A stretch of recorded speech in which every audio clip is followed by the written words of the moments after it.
All right, everybody. Special episode of Fixing Your Agile Coaching. I'm Ryan Ripley. That's Chris Williams. Chris, go ahead and introduce yourself real quick. You've got the badass.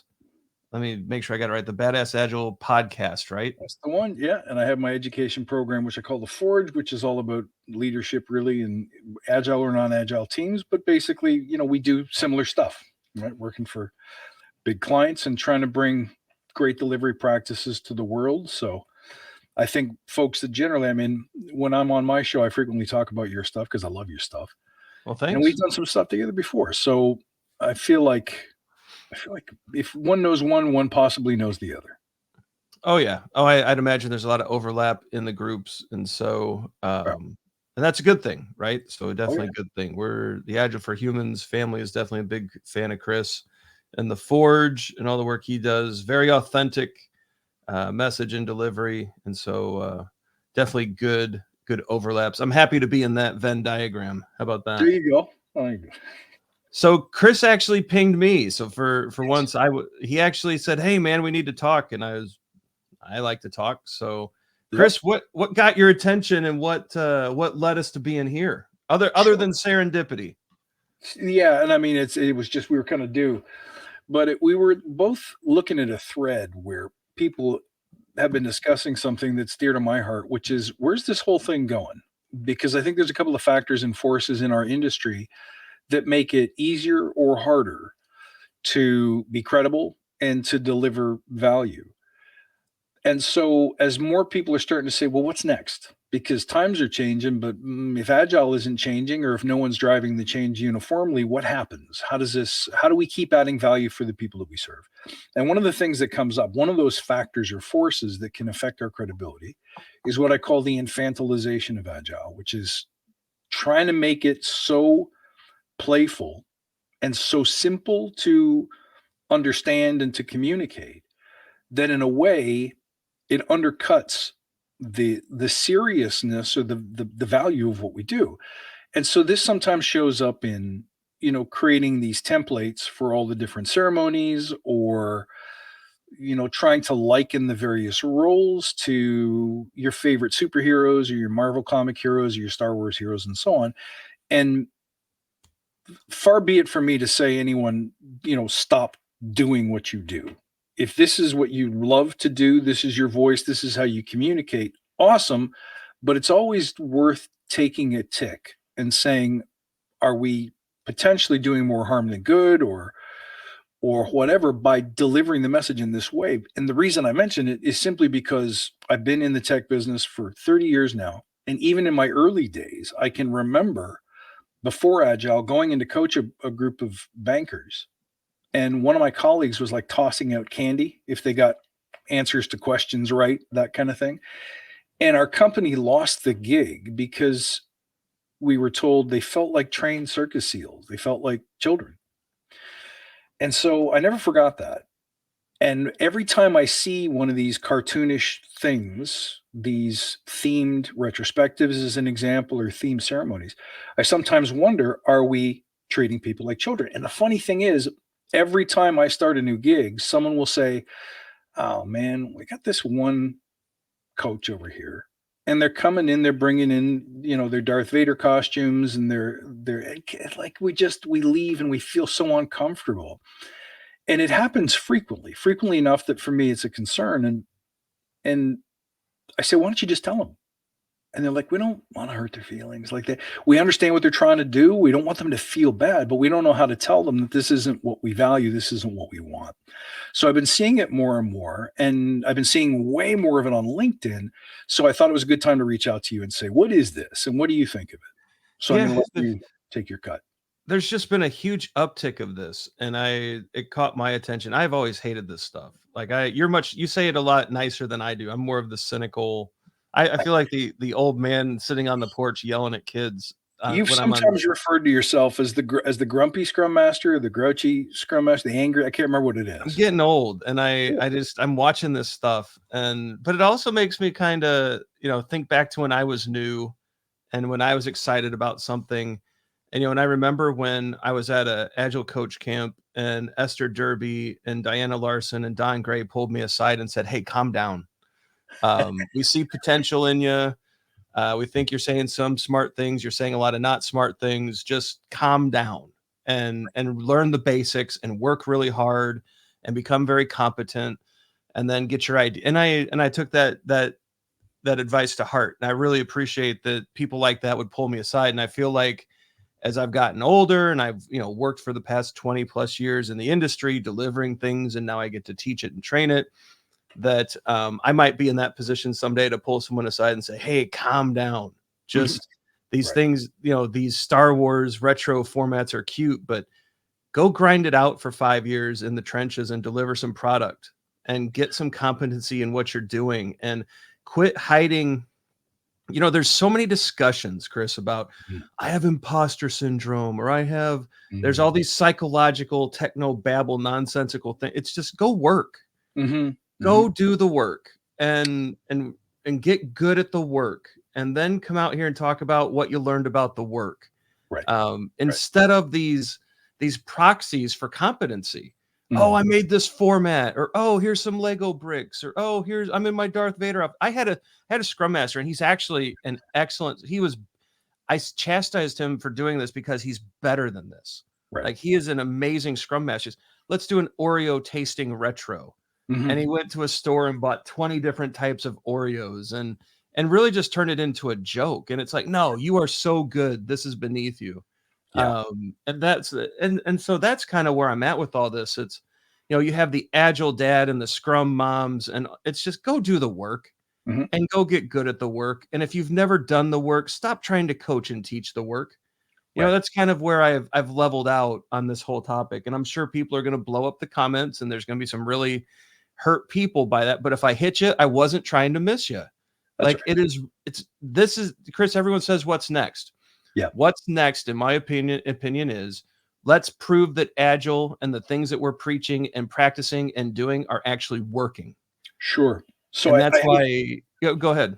well, I have a theory on what you discussed, which is doing the work. And it's not just the doing of the Scrum Master ceremonies and so on, because there's a lot of debate about, I always say Agile isn't a thing.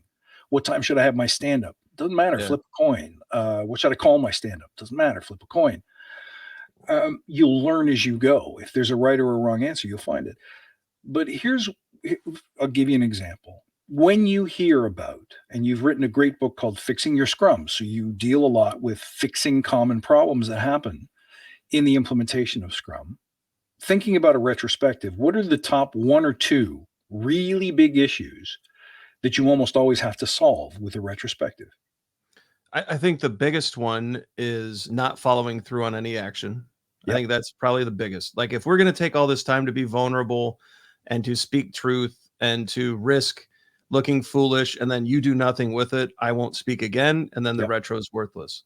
Right. And And so what's I the other think one? Another one that people would bring to you and ask you, "Hey Ryan, I've read your book. I love your stuff." Or I'm a question that might come up on Agile for Humans. What's another one? for the retro, Yeah. um, you know, does the so scrum masters will come to us and say, I feel left out. I always Oh, have to interesting. facilitate. Why can't I participate? And it's like, you can.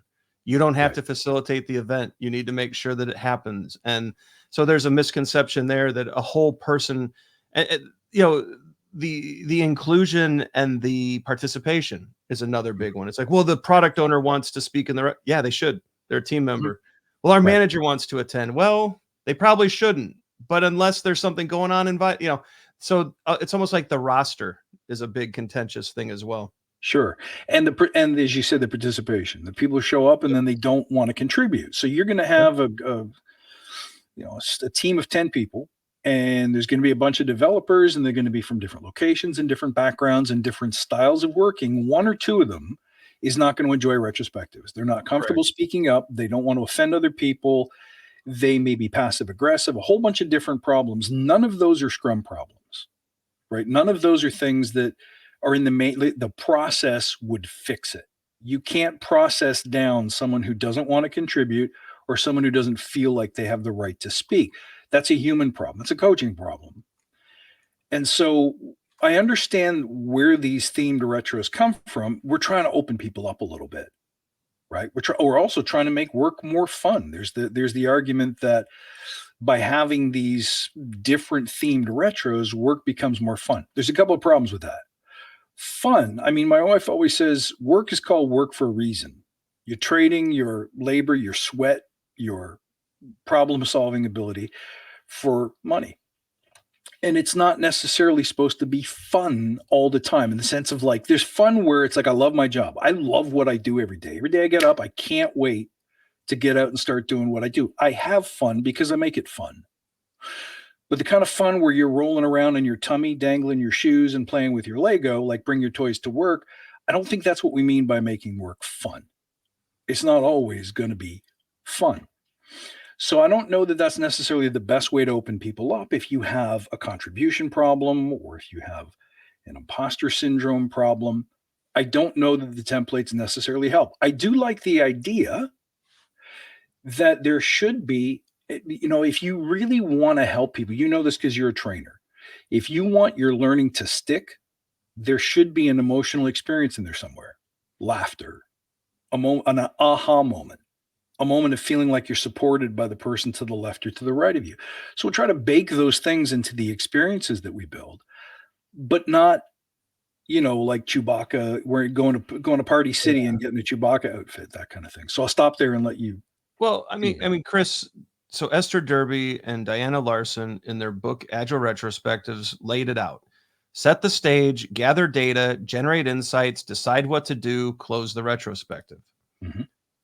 And so what emerged from that, because it's 5 tricky steps, metaphors emerged, Mm-hmm. right? So sailboat, for example, the sailboat retrospective covers all 5 steps, right? So you're setting the stage. The stage is that we had this sprint, where we had this iteration. It doesn't have to be Scrum.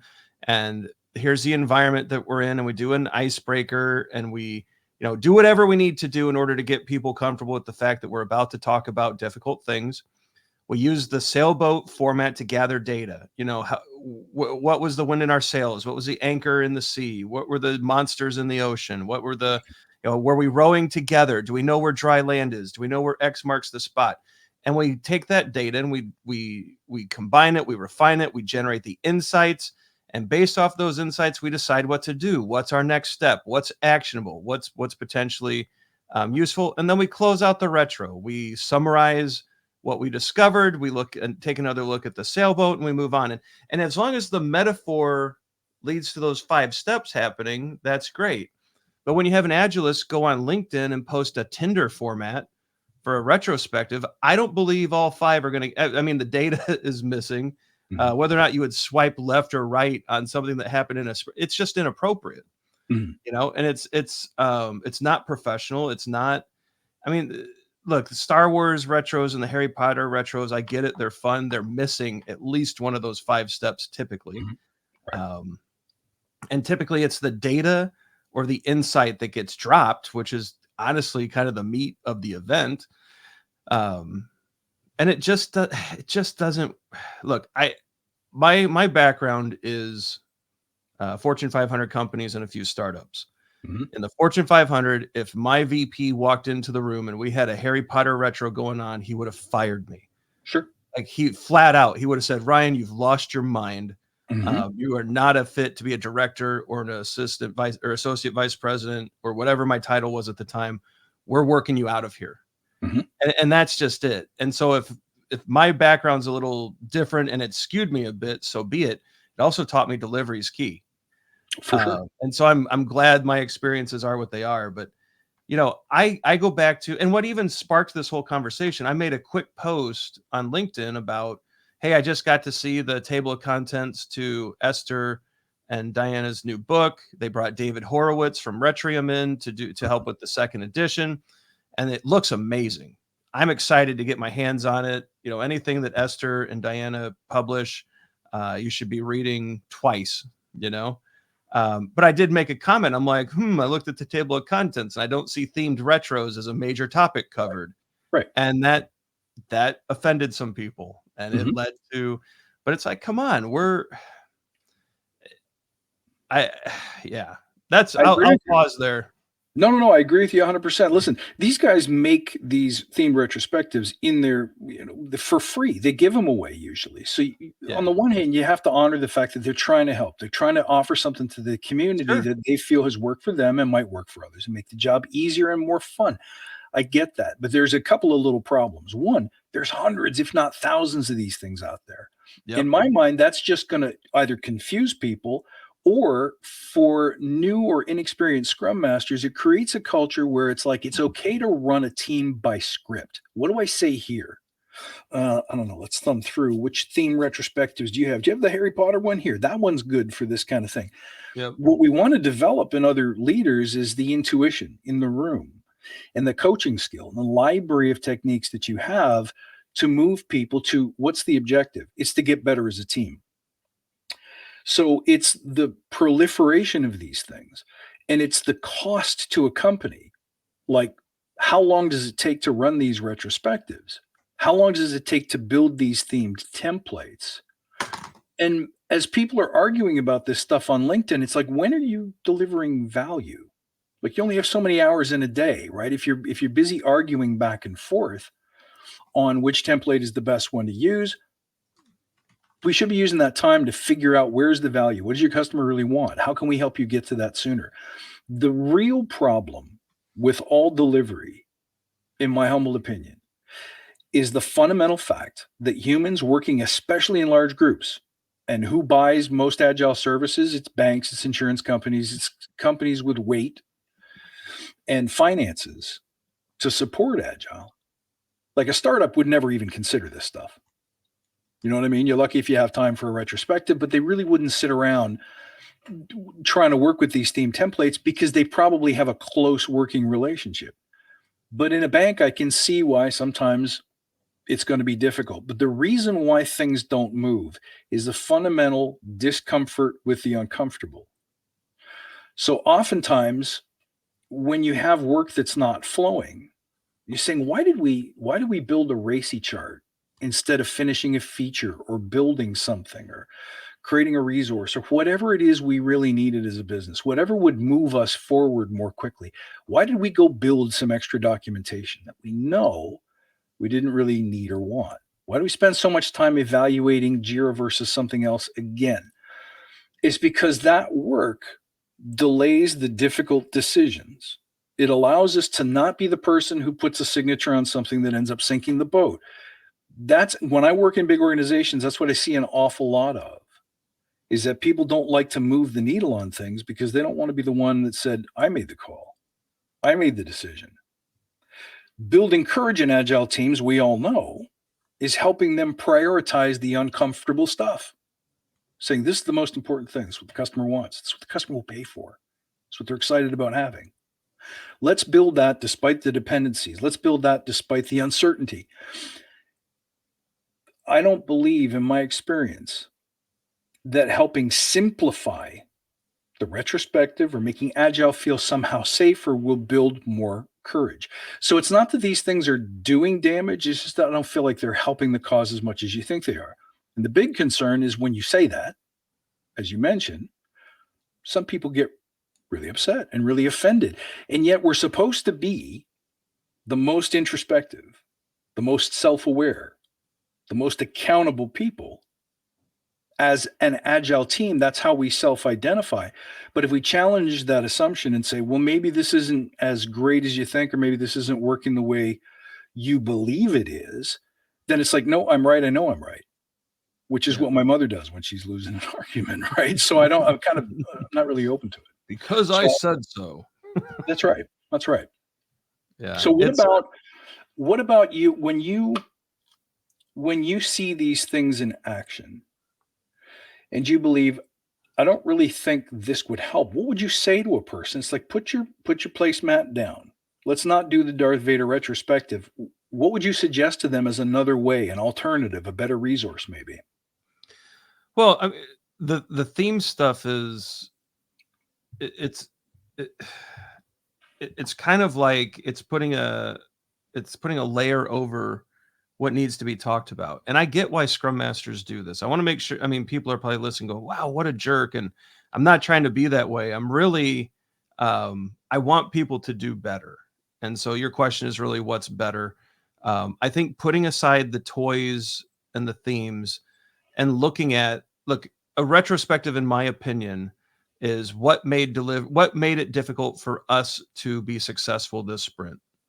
That's the question, right? And I think Esther Derby and Diana Larson and now David Horowitz have 5 great steps to get there. That's not the only way to get there, but I think they are tried and true.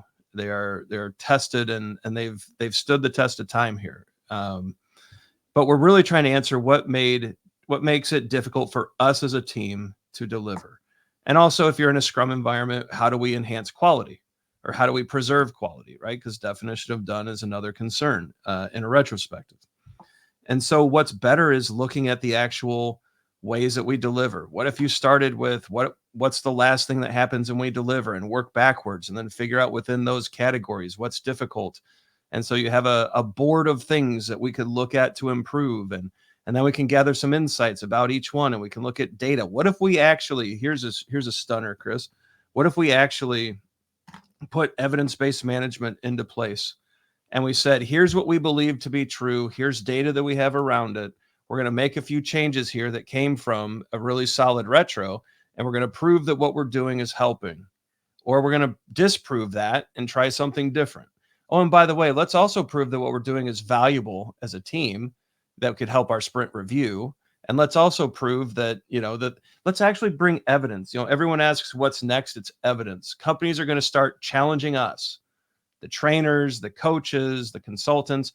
Is the juice worth the squeeze? Mm-hmm. Is what you're here doing actually valuable?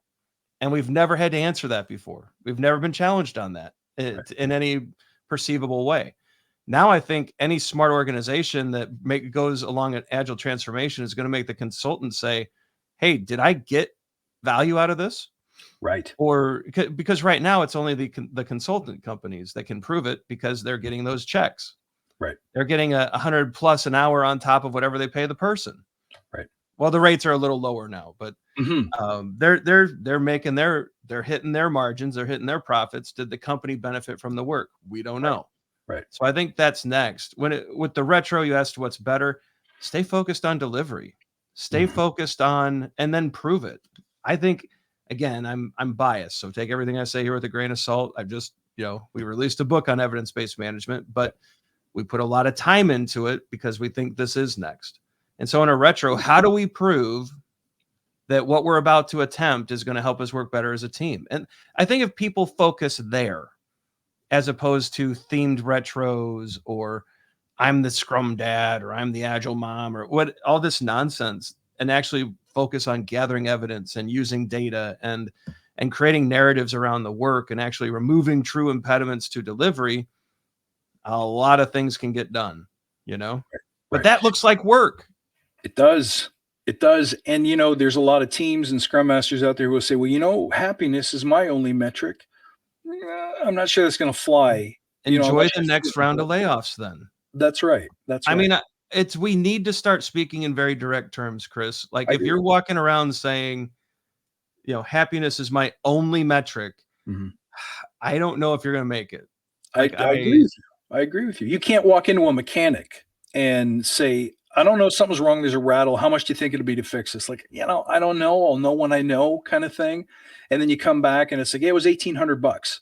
You're like, $1,800? I thought there was going to be a $250 fix. It's like, yeah, I feel you, but look at how happy my guys are. Of course they're happy. You just billed them $1,800 for something that maybe did or didn't add value to that person's life. If I'd have known it was going to be $1,800, I would have said, you know what? Let's put that down at the bottom of the list. Maybe I'll sell this junk or whatever. But I think we have in many ways an avoidance of that desire for evidence. Is this actually adding value? How will I know? How can I come to that quickly? How can I help my customer get more value? Fundamentally in 2023, if you don't help customers get more of what they want, like what's in the shareholder report, what do we want? Like, what are we focusing on? Where are we going to drive more revenue? Where are we going to drive cost savings? If you don't understand that dynamic within the company, you can't really help them. And I think a retrospective that isn't oriented towards those goals is maybe not as helpful. And again, I hate to smash anyone's work or smash anyone's character. Certainly, there's too much of that on LinkedIn, and it needs to stop. But nonetheless, I think it begs the question, is this truly helpful? I can see it maybe helping a newbie get their feet wet and comfortable in what can be a difficult conversation, but pretty soon you got to take those training wheels off and you got to do the job of managing a retrospective, like you said, towards value delivery. Yeah, I mean, I think so, and I want to be fair to, because I feel like I'm just again that old curmudgeon. There is a resistance to adaptation in most organizations, Yeah. and so Scrum Masters and Agile coaches, and Chris, you and I have both been there. You're running into a brick wall constantly of, hey, this is a problem. If we do this, we can fix it, and you run into the bureaucracy, the red tape. You run into the, well, if we fix this, we have to admit there was a problem. And if we admit there was a problem, I don't get to, buy that Audi next month, or, whatever the, power position, perception, these are all power. The politics are very real. Yeah. And if we haven't built relationships, if we haven't learned how to navigate the corporate systems, if we don't understand where the bodies are and who has the cash and who doesn't, and who needs to be informed and who's going to stab us in the back later, like these are just real things. And if you actually spend time in leadership and management, they're very real things. And if we haven't put in that work, then we're going to find adaptation is impossible. It's also why, I recently stirred some things up by saying, hey, maybe the line manager or the development manager should be the scrum master. Yeah. They're plugged into those things and they can be more effective. And I think that's where the industry might go. Right. But in any case, it's about effectiveness. And if we can't get the adaptations to occur, I can see the temptation to basically say, look, I cannot get the changes needed to help my people get delivery done, to help my scrum team or my delivery team succeed. So at least I can make this an enjoyable environment. So at least I can bring that to the table. And so I get that part and I'm sympathetic towards it. And I think that people are doing the best they can where they're at with what they have. I truly believe that they're trying to do the right things. My concern is if you get the perception of you're the court jester, and I've watched scrum masters get labeled that. That's all, they like to play around with Legos and they bring cookies in and they order the coffee and everyone loves them. Yeah. That person is also going to be the first one out the door when times are tough. And I hate that because look, the world needs great scrum masters and agile coaches. I truly believe that the world needs them, right? That when we are at our best and we're asking great questions and we're consulting on ways to go forward and we're teaching and training and mentoring and doing the coaching, all those great things, positivity, results, effectiveness flow from that. So the world needs it. What they don't need is this pretend stuff. Right. Like we need people who dig in and do the work and who, maybe an agile coach should take a leadership role, go be a delivery manager for a while and get in the trenches and help your teams and gain influence. And here's the thing, Chris, I think we've gotten used to, and I'm guilty of this too, at certain points in my career, I get to stand outside the team. I get to watch. I don't have any skin in this game. I'm just asking powerful questions and the answers are within you. And I'm just your life coach. Right. And the rates were great and people got wealthy. But, Bob Galen just published a really great post about having skin in the game and that we can't just be life coaches and that we've got to get in there and do the work. And I think Bob is spot on too. I think a lot of us are seeing the trend. I think we're all seeing the train at the end of the tracks. Yep. Right. And I hope people take this for what it is. It's not, Ryan and Chris trying to be, first of all, why am I saying myself in the third person? But we're not trying to be mean to anybody, but it's just, there is a real problem here.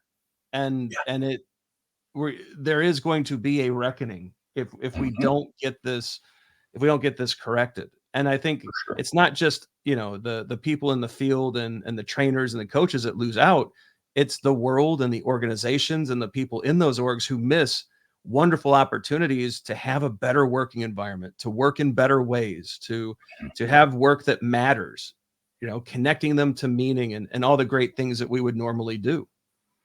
Yep. And I think another thing to consider is that when you say day of reckoning, there's an awful lot of people in this role now. Not all of them are of good quality. You need something that truly makes you stand out. And I don't think it's the number of templates you've designed, as you say. I think if you want to get asked back on engagements and you want to be seen as a leader in your field, you have to be able to say, give me an OKR or something. Give me something that I can help you solve, and I'll Yeah. work with the team to help you solve that. And if I hit it, I want a piece.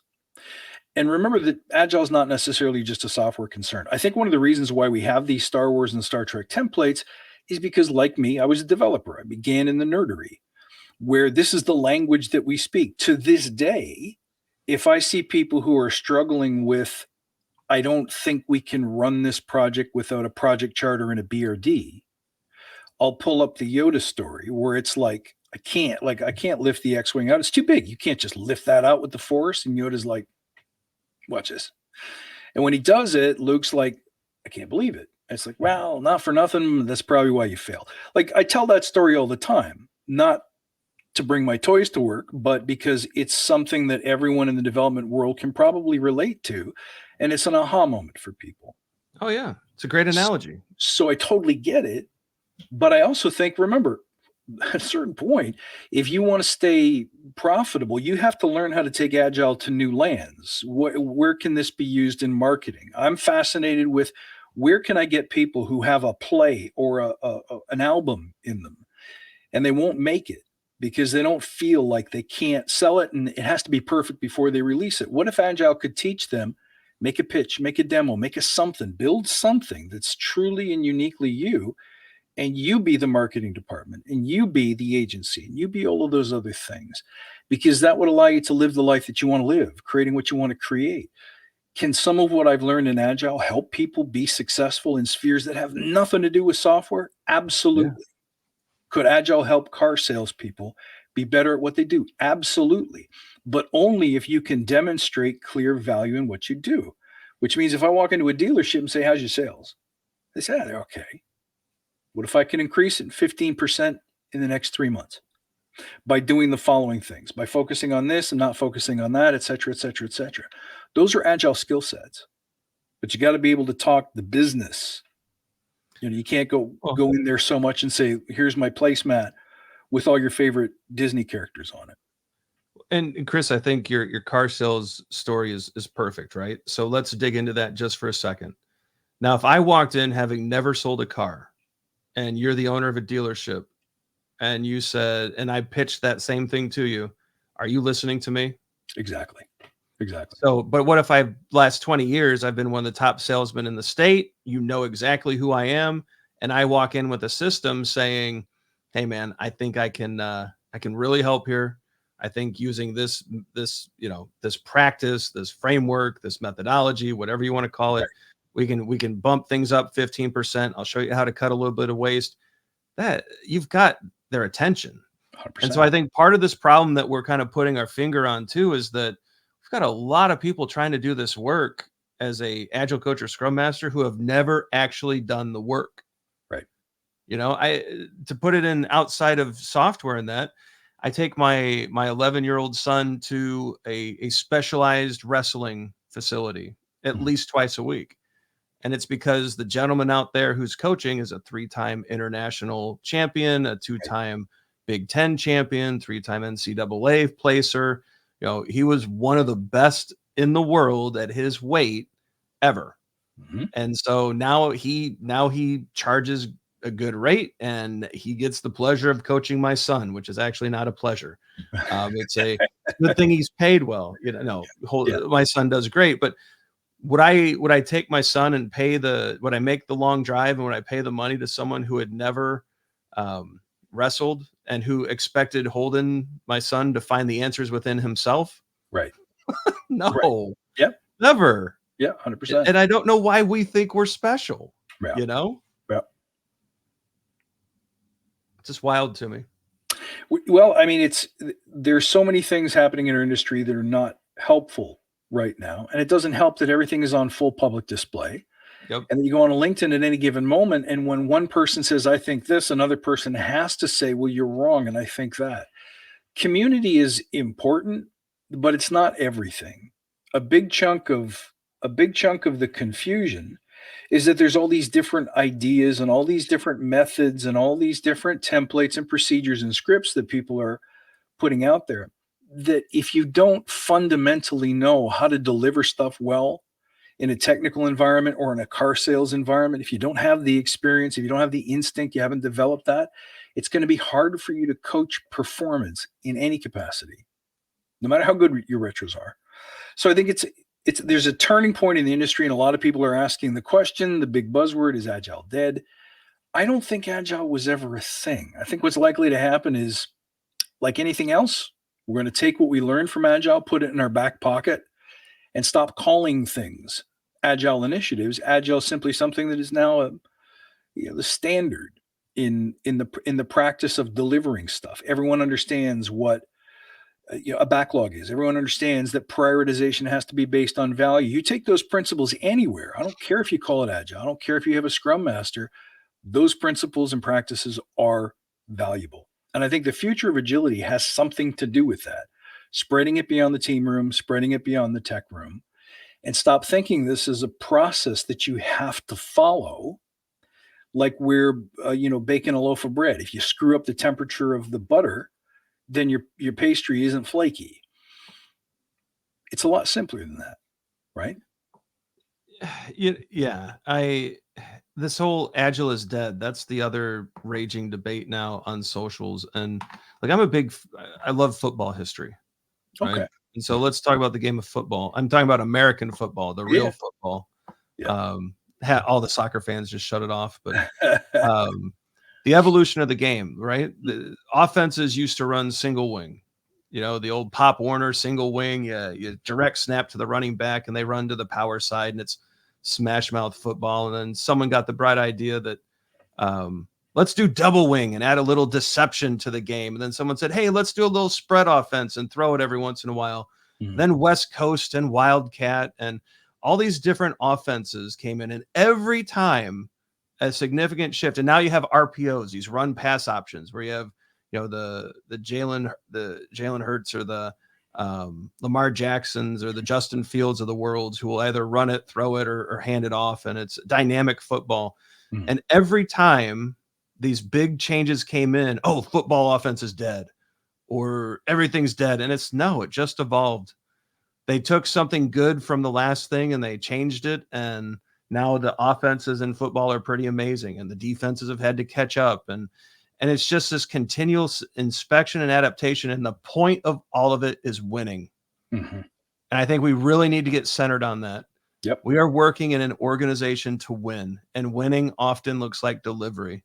That's right. Stay focused there. And Agile is dead, Agile is live. I don't care. I've got a release to go work through. That's right. And I'm going to do the best things possible out of the toolkit that I have and out of the toolkit of our team. And we're going to go ship.